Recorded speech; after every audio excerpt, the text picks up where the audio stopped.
प्रीतिया और कितना सताई, प्रीतिया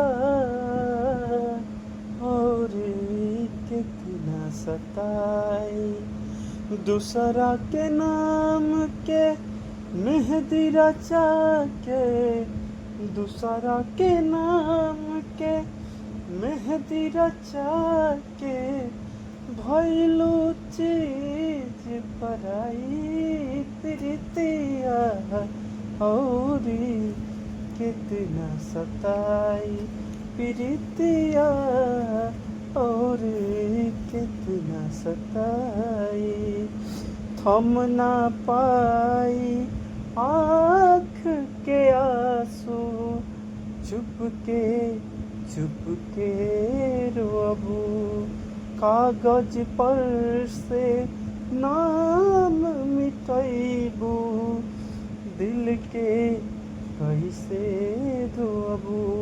चाह के भी तू भूल न पैबू, चाह के भी तू भूल न पैबू। साथ रही परछाई, प्रीतिया और कितना सताई, प्रीतिया और कितना सताई।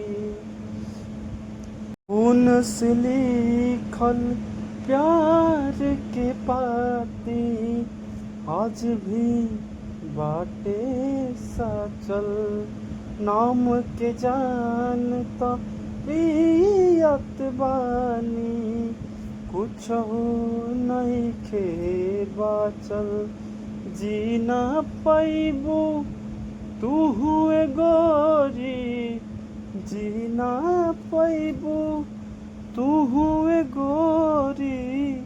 साथ रही परछाई, प्रीतिया और कितना सताई, प्रीतिया और कितना सताई।